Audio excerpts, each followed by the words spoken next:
Bapak Ibu yang terkasih di dalam nama Tuhan Yesus Kristus, selamat pagi, salam. Bapak Ibu yang terkasih, mari kita memulai ibadah Minggu tanggal 4 Juli 2021. Untuk mengawali ibadah hari ini, minggu ini, mari kita memasuki ke saat teduh sebentar. Saat teduh kami hantarkan.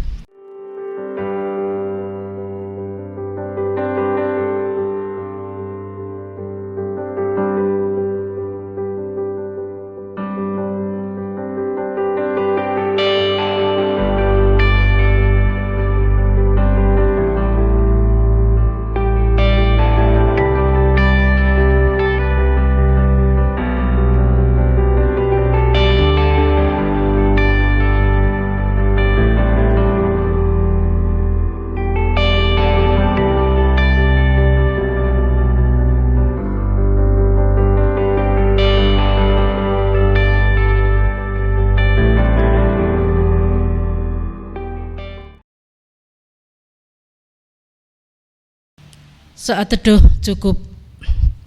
Bapak Ibu yang terkasih di dalam nama Tuhan Yesus Kristus, mari kita siapkan hati untuk ibadah minggu ini dan kita sambut menyanyikan Kidung Jemaat 3 bait 1 dan 3.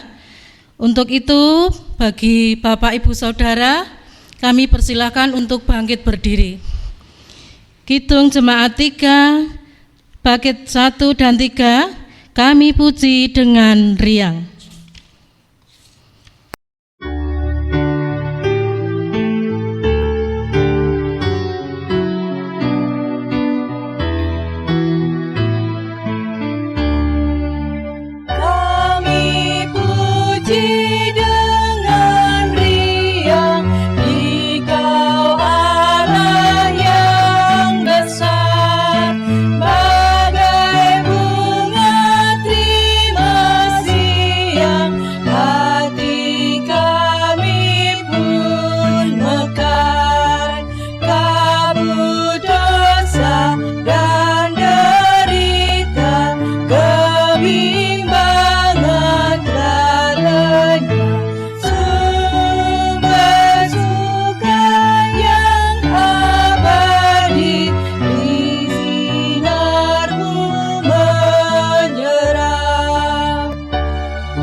Saudara yang terkasih, marilah ibadah kita saat ini kita khususkan dengan pengakuan Tuhan yang menciptakan langit dan bumi adalah sumber pertolongan kita.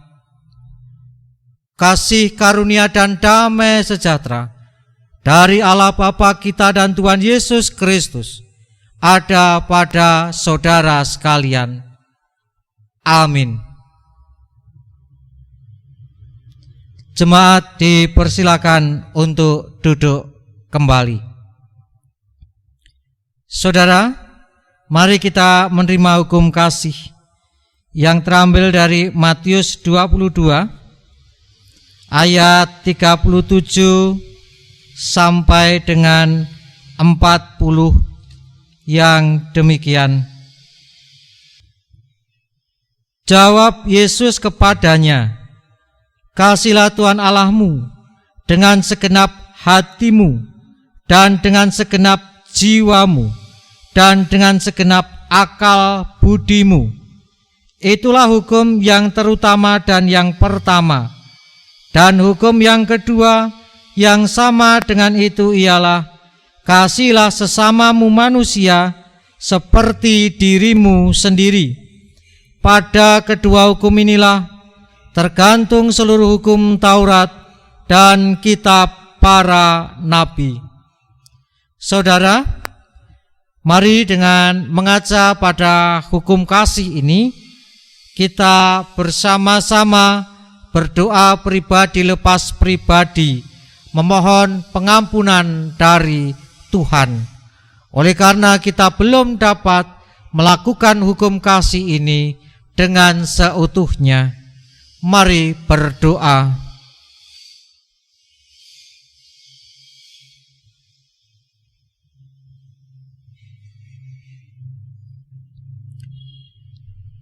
Saudara, terimalah berita anugerah yang terambil dari Mazmur 27 ayat 13 dan 14 yang demikian.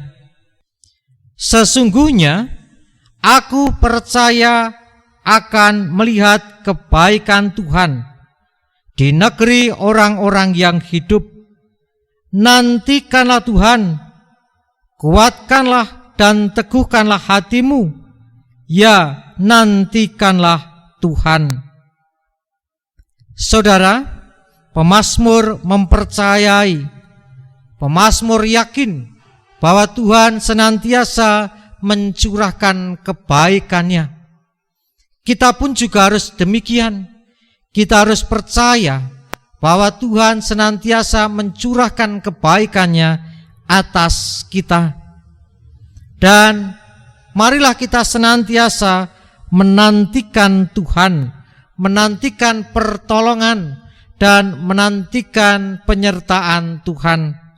Kita sambut apa yang menjadi berita anugerah ini dengan bersama-sama menaikkan kidung jemaat 440 bait 1 dan 2 di badai topan dunia.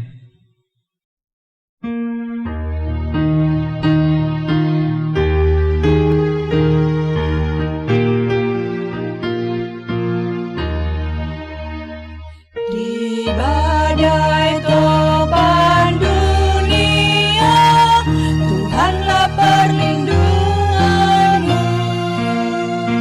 Kendati goncang semesta, Tuhanlah perlindunganmu. Ya Yesus, gunung batu di dunia, di dunia, di dunia. Ya Yesus, gunung batu di dunia, tempat berlindung yang teguh.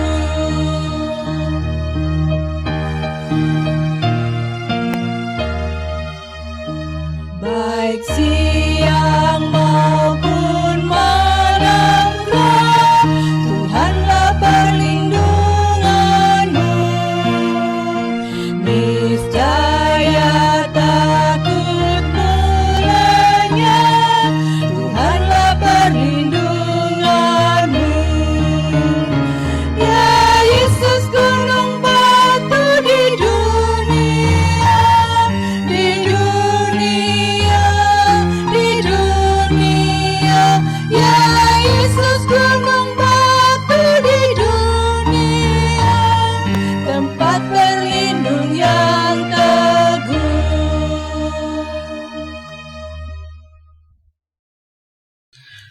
Mari saudara kita bersama-sama menghadap Tuhan di dalam doa. Kita berdoa. Kami menaikkan syukur kepadamu, kepada Tuhan kami Yesus Kristus, oleh karena segala sesuatu yang kami alami dan atas karena segala kebaikan-Mu yang senantiasa Engkau berikan kepada kami. Kami merasa bahwa tanpa campur tangan-Mu, kami tidak akan dapat melakukan segala sesuatunya dengan baik. Oleh karena pertolongan-Mu sajalah kami dapat menjalani hari-hari pemberian-Mu.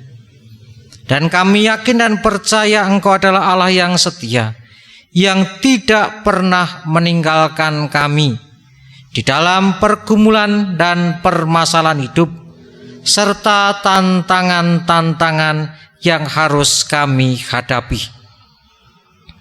Ketika saat ini kami masih ada dalam pandemi COVID-19, bahkan saat ini pandemi ini belum juga berakhir. COVID-19 semakin mengganas. Tuhan, kami takut. Tuhan, kami khawatir. Namun di balik ketakutan dan kekhawatiran kami tetap yakin Engkau bekerja di tengah-tengah kami di dalam pandemi ini. Engkau akan menyelamatkan kami, Engkau akan meluputkan kami, dan Engkau akan membebaskan kami dari pandemi COVID-19 ini. Engkau juga yang akan memberikan kemampuan kepada kami untuk bekerja bersama, untuk berupaya bersama dalam rangka kami keluar dari pandemi ini. Segala upaya yang telah kami lakukan, ya Tuhan, berkatilah dan berikanlah semangat kepada kami supaya kami dapat berupaya dengan baik secara bersama-sama. Engkau juga akan memberkati saudara-saudara kami yang sakit oleh karena terpapar virus corona. Engkau yang akan menyembuhkan mereka dengan kuasa-Mu. Engkau yang akan memulihkan kesehatan mereka. Dan Engkau juga yang akan memberkati kehidupan kami, kehidupan bangsa dan negara kami di dalam kebersamaan yang ada di tengah keperbedaan. Engkau akan memampukan kami di dalam keperbedaan ini untuk bekerja bersama, untuk bergandeng tangan bersama dan melangkah bersama. Dan biarlah kami dapat memaknai hidup bersama di tengah keperbedaan dengan baik. Keharmonisan, kerukunan terwujud di dalam kehidupan kami bersama. Engkau juga yang akan memampukan pemimpin bangsa kami untuk dapat memimpin kami dan mampukan kami sebagai warga negara untuk tunduk dan mendukung pemerintah kami. Kami juga menyerahkan kehidupan kami pribadi lepas pribadi, ya Tuhan, di dalam pergumulan kami, di dalam tantangan dan harapan kami, senantiasa ada dalam kuasa tangan Tuhan. Tuhan yang akan menuntun kami, Tuhan yang akan menyertai dan memberikan jalan keluar atas kami. Kami yakin dan percaya akan kuasa-Mu. Oleh sebab itu, kami hanya memohon dan berharap kepada-Mu. Saat ini kami akan menerima firman-Mu. Tuhan berfirman dan kami mau mendengar. Di dalam kasih Kristus kami berdoa. Amin.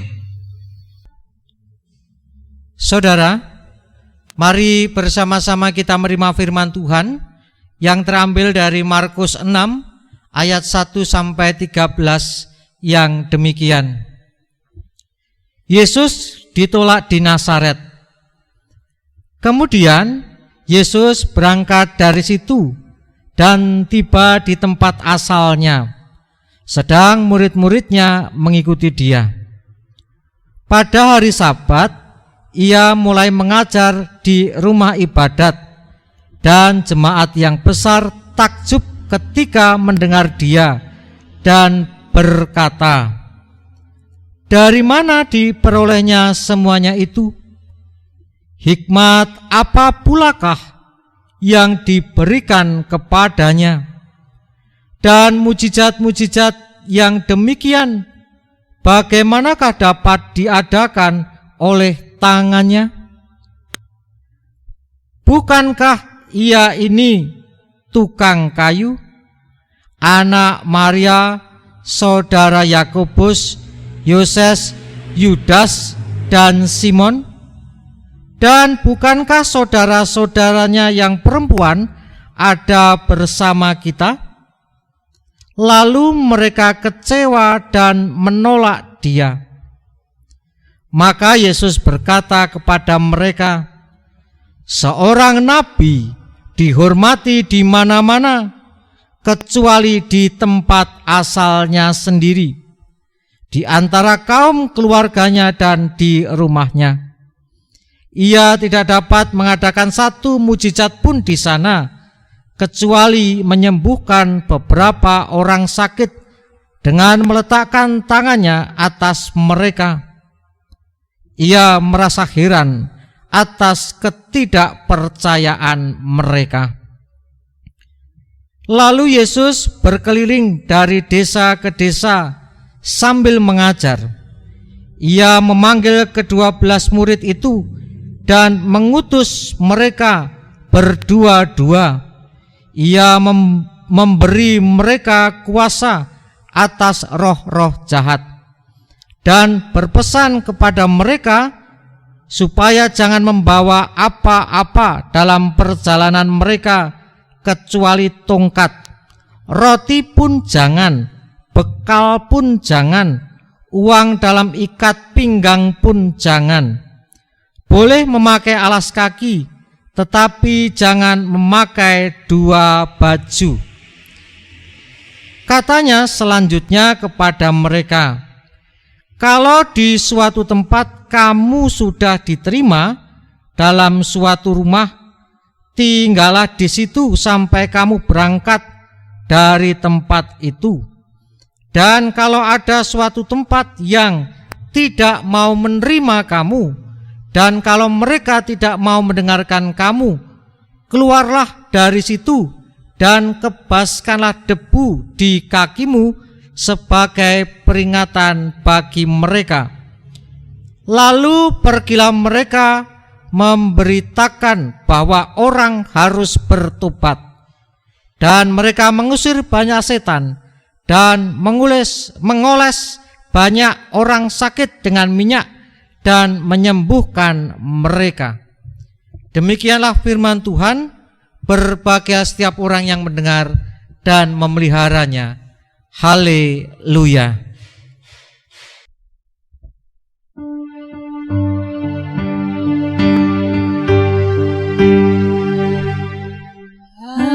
Haleluya, haleluya, haleluya, amin.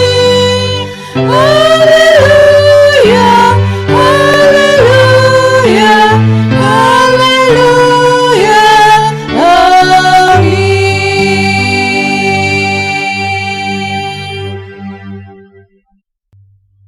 Saudara yang terkasih, selamat pagi.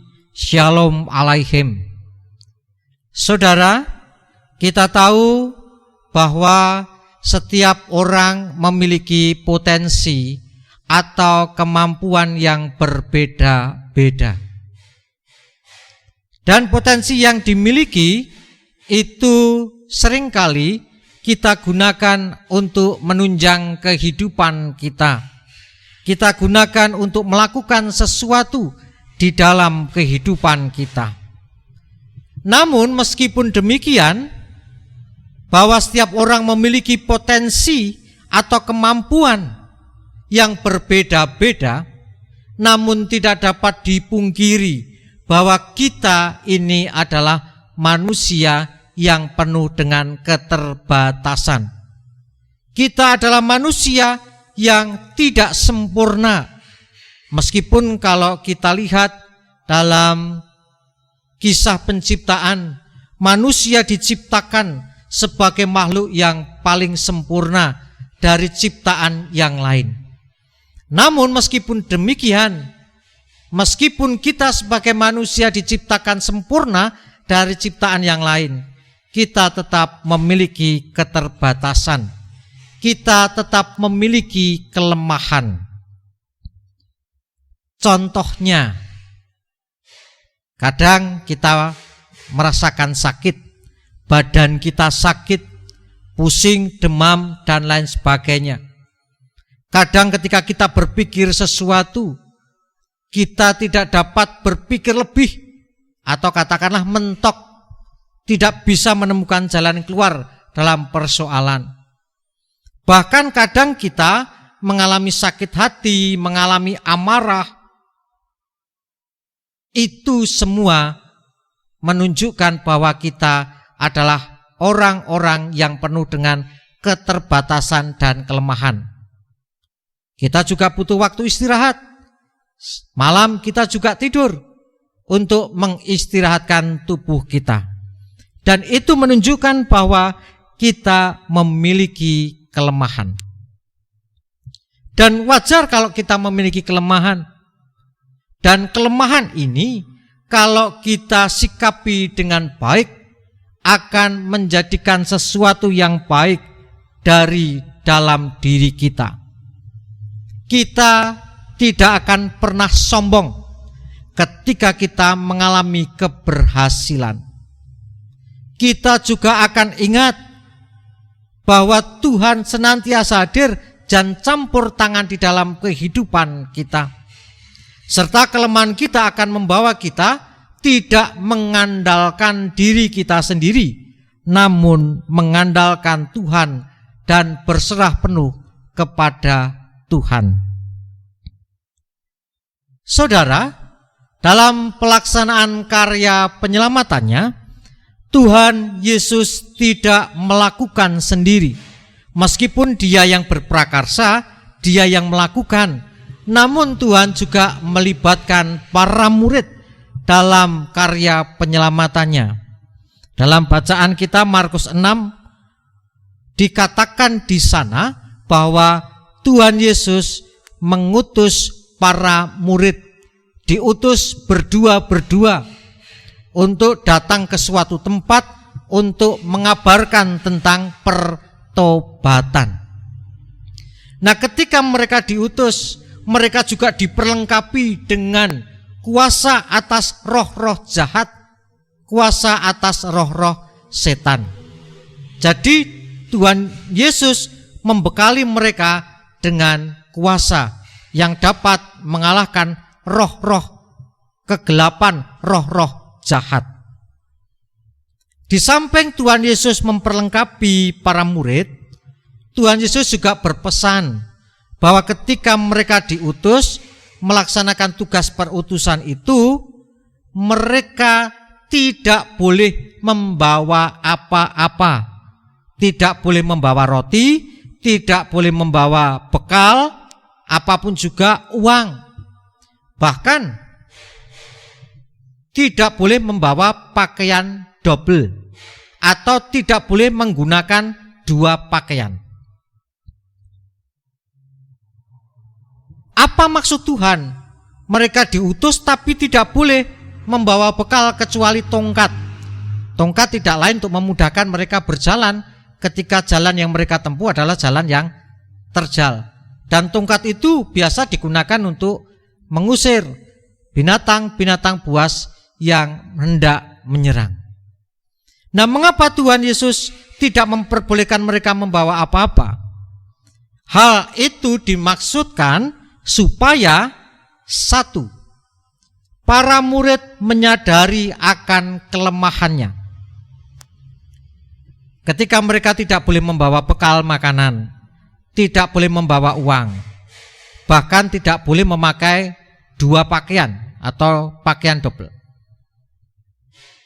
Ketika mereka lapar, mereka haus, mereka kelelahan di dalam perjalanan, dan mereka tidak membawa apa-apa. Itu dimaksudkan supaya mereka sadar, oh kamu lapar, oh kamu lelah. Itu supaya mereka sadar bahwa mereka adalah manusia yang penuh dengan kelemahan. Tidak boleh bawa dua baju. Biasa orang pada waktu itu kalau mau melakukan perjalanan pakaiannya double. Dimaksudkan supaya tidak terlalu terkena panas matahari, tidak tersengat cahaya matahari, tidak kepanasan, dan menghindarkan dari dehidrasi atau kekurangan cairan. Nah, ketika mereka merasa kepanasan, tubuh merasa kehilangan cairan, ini dimaksudkan supaya mereka tahu diri, mereka sadar bahwa mereka adalah manusia yang penuh dengan kelemahan. Sehingga dengan menyadari bahwa mereka penuh dengan kelemahan, keterbatasan, mereka diharapkan. Yang kedua, jadi itu yang pertama maksudnya, supaya mereka menyadari kelemahannya. Yang kedua adalah, kenapa tidak boleh bawa apapun juga, supaya mereka berserah diri atas pemeliharaan Tuhan. Ketika mereka menyadari bahwa mereka lemah, ketika mereka menyadari bahwa mereka itu penuh dengan keterbatasan, maka dengan ini Tuhan Yesus juga mengharapkan bahwa mereka percaya atas pemeliharaan Tuhan, berserah diri pada pemeliharaan Tuhan. Tuhan Yesus mengatakan, kalau kamu ada di suatu tempat, diterima di situ, tinggallah di situ. Tinggal di suatu tempat atau rumah itu bukan hanya sekedar tinggal, bukan sekedar mengajar, tetapi Tuhan akan memberikan makanan melalui orang yang menerima kehadiran para murid. Nah, ini menunjukkan bahwa kamu harus sadar kelemahanmu, kamu harus percaya akan pemeliharaan Tuhan. Tuhan tidak mengizinkan kau membawa apa-apa, namun Tuhan sudah menyediakan melalui orang yang menerima kehadiran para murid. Jadi mereka yang pertama sadar akan kelemahannya, dua dimaksudkan supaya mereka percaya dan berserah pada pemeliharaan Tuhan. Dan yang ketiga adalah mereka tidak diperkenankan membawa bekal apapun supaya mereka mengandalkan penyertaan Tuhan. Mereka lemah, Tuhan memelihara, sehingga mereka sadar bahwa mereka tidak boleh mengandalkan diri mereka, tidak boleh mengandalkan sesuatu yang mereka miliki atau dunia ini. Yang mereka andalkan hanya Tuhan. Karena ketika Tuhan mengutus, Tuhan memberikan kuasa. Berarti kuasa yang diberikan Tuhan itu berasal dari Tuhan. Dan ini menunjukkan bahwa para murid harus mengandalkan Tuhan di dalam melakukan tugas perutusannya. Saudaraku, kita memiliki kelemahan masing-masing. Namun kelemahan yang kita miliki, kita harus menyadari. Dan kelemahan itu bisa berakibat baik dan bisa berakibat buruk. Berakibat baik adalah ketika kita menyadari bahwa diri kita penuh dengan kelemahan, kita menjadi sadar, introspeksi diri. Kemudian kita tidak akan sombong ketika kita mengalami keberhasilan. Dengan kelemahan yang kita miliki juga menjadikan kita bersandar pada pemeliharaan Tuhan. Dan dalam kehidupan ini hanya mengandalkan Tuhan, tidak mengandalkan hal-hal yang lain. Namun juga bisa membawa sesuatu yang buruk atau tidak baik ketika kelemahan itu menjadikan alasan bagi kita untuk berhenti melangkah, untuk tidak melakukan segala sesuatu, untuk patah semangat dan kehilangan semangat dalam menjalani kehidupan ini. Jadi kelemahan itu bisa berakibat baik dan berakibat buruk, tergantung dari bagaimana kita mensikapi kelemahan yang kita miliki. Saudara, belajar dari kisah perutusan para murid. Para murid diutus oleh Tuhan di dalam kelemahan mereka, Dan di dalam kelemahan mereka Tuhan memberikan kekuatan. Satu, dengan memberikan kuasa-kuasa atas mereka, atas roh-roh jahat. Tuhan juga memberikan pemeliharaannya. Dan pemeliharaan Tuhan merupakan kekuatan. Tuhan mengharapkan kita mengandalkan Tuhan seperti para murid. Dan ini menunjukkan bahwa tidak hanya para murid di dalam kelemahannya dikuatkan oleh Tuhan. Namun kita ini yang memiliki kelemahan diperlengkapi, dikuatkan oleh Tuhan dalam menjalani kehidupan kita. Bahkan di dalam menjalani tugas dan tanggung jawab kita dalam pelayanan yang Tuhan berikan atas kita. Jadi, kalau Tuhan memberikan kekuatan di tengah kelemahan kita, maka sikap kita yang benar adalah membawa kelemahan ini kepada Tuhan, menyadari, berserah penuh dan mengandalkan Tuhan. Saat ini kita perlu melihat dan menyadari kelemahan-kelemahan yang kita miliki. Oh, saya itu memiliki kelemahan apa sih? Oh, saya itu kurang dalam hal ini, dalam hal itu. Bahkan mungkin, oh saya itu mudah marah, saya itu mudah tersinggung. Di dalam keterbatasan saya begini-begini. Kita perlu menyadari dan kita perlu membawa kelemahan ini kepada Tuhan. Kita memohon kekuatan, kita berserah penuh dan percaya kepada Tuhan. Percaya di tengah kelemahan kita dikuatkan, permohonan kita dikabulkan oleh Tuhan.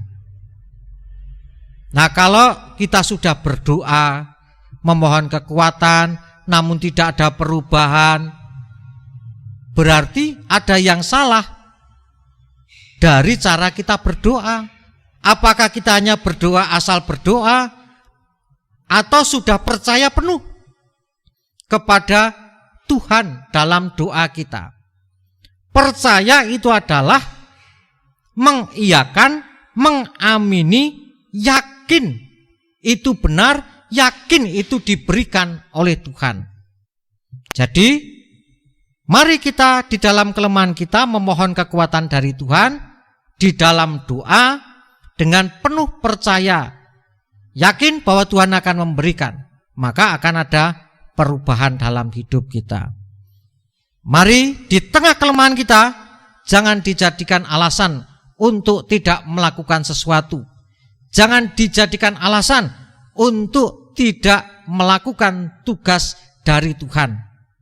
Tetapi dengan kelemahan itu kita bawa kepada Tuhan, Tuhan beri kekuatan, Tuhan memelihara kita. Maka kelemahan itu tidak menjadi penghalang bagi kita, namun memotivasi kita supaya dapat melakukan sesuatu yang baik, supaya kita dapat menjadi utusan-utusan yang baik. Tuhan Yesus memberkati. Amin.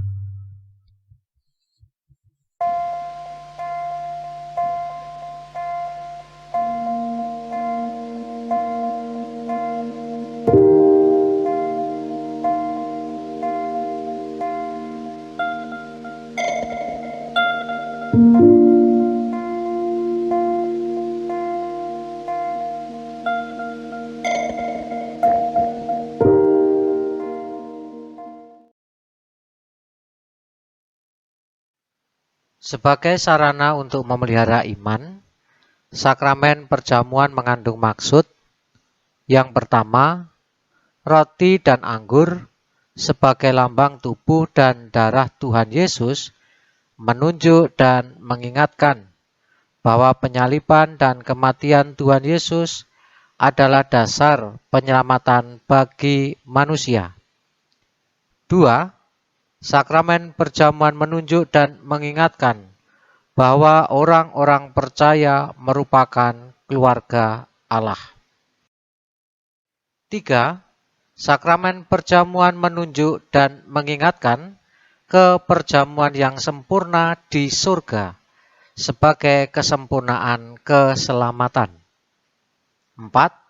Sakramen perjamuan menunjuk dan mengingatkan pemberitaan tentang kematian Tuhan Yesus sampai Ia datang. Sebelum kita menerima sakramen perjamuan, marilah kita menguji diri dengan bertanya kepada diri kita masing-masing sebagai berikut. 1. Apakah kita sungguh-sungguh menyadari dan mengakui bahwa kita berada dalam kondisi tidak selamat karena dosa, dan dengan kekuatan serta usaha sendiri tidak mampu melepaskan diri dari kondisi tersebut, sehingga membutuhkan juru selamat yang berkuasa melepaskannya? 2. Apakah kita sungguh-sungguh bertobat dan menyerahkan diri dengan penuh keyakinan kepada Allah yang menyelamatkan manusia melalui kematian dan kebangkitan Tuhan Yesus?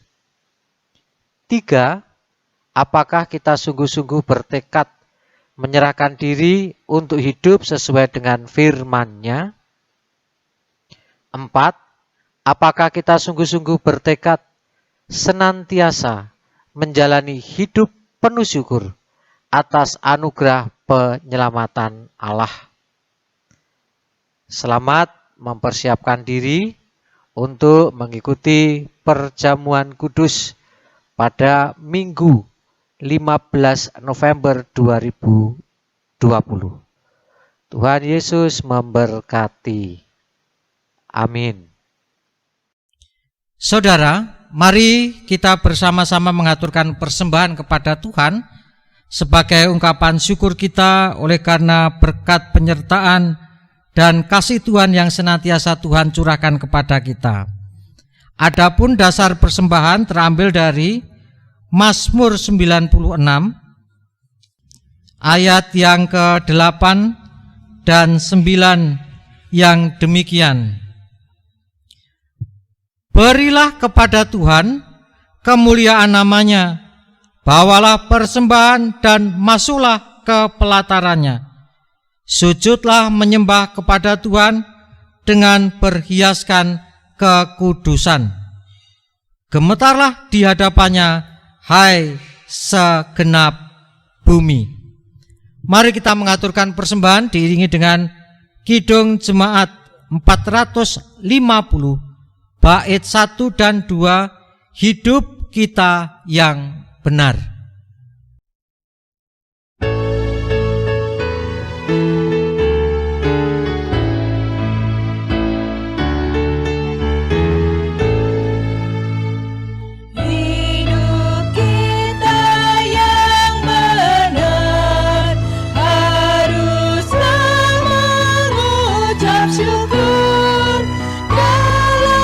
Kristus bergema.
Mari bersama-sama kita menghadap Tuhan di dalam doa. Kita berdoa. Tuhan Yesus, kami bersyukur dan berterima kasih atas firman-Mu yang menyatakan kepada kami bahwa di dalam kelemahan kami Engkau memberikan kekuatan. Mampukan kami menghayati dan memegang teguh firman yang telah kami dengar. Dan saat ini juga kami juga mengaturkan persembahan kepadamu. Kiranya Engkau sucikan dan kiranya Engkau layakkan persembahan kami ini, dan mampukan kami juga memberikan yang terbaik untuk kemuliaan nama-Mu. Kami akan melanjutkan aktivitas kami, kiranya ada di dalam berkat pertolongan Tuhan. Di dalam Yesus Kristus kami berdoa. Amin. Mari bersama-sama kita mengikrarkan pengakuan iman rasuli. Aku percaya kepada Allah Bapa yang Maha Kuasa, Khalik langit dan bumi, dan kepada Yesus Kristus anaknya yang tunggal Tuhan kita, yang dikandung daripada Roh Kudus, lahir dari anak darah Maria, yang menderita di bawah pemerintahan Pontius Pilatus, disalibkan, mati dan dikuburkan, turun ke dalam kerajaan maut. Pada hari yang ketiga bangkit pula dari antara orang mati, naik ke surga, duduk di sebelah kanan Allah Bapa yang Maha Kuasa, dan akan datang dari sana untuk menghakimi orang yang hidup dan mati. Aku percaya kepada Roh Kudus, gereja yang kudus dan am, persekutuan orang kudus, pengampunan dosa, kebangkitan daging dan hidup yang kekal. Terimalah berkat Tuhan. Kasih karunia Tuhan Yesus Kristus dan kasih Allah dan persekutuan Roh Kudus menyertai saudara sekalian. Amin.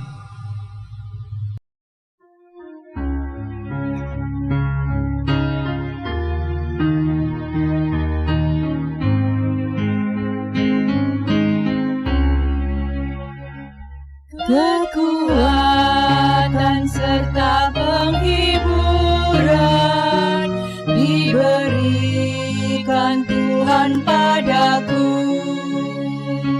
Tiap hari aku dibimbingnya, tiap jam dihibur hatiku, dan sesuai dengan hikmat Tuhan, ku diberikan apa yang perlu. Suka dan derita bergantian memperkuat imanku.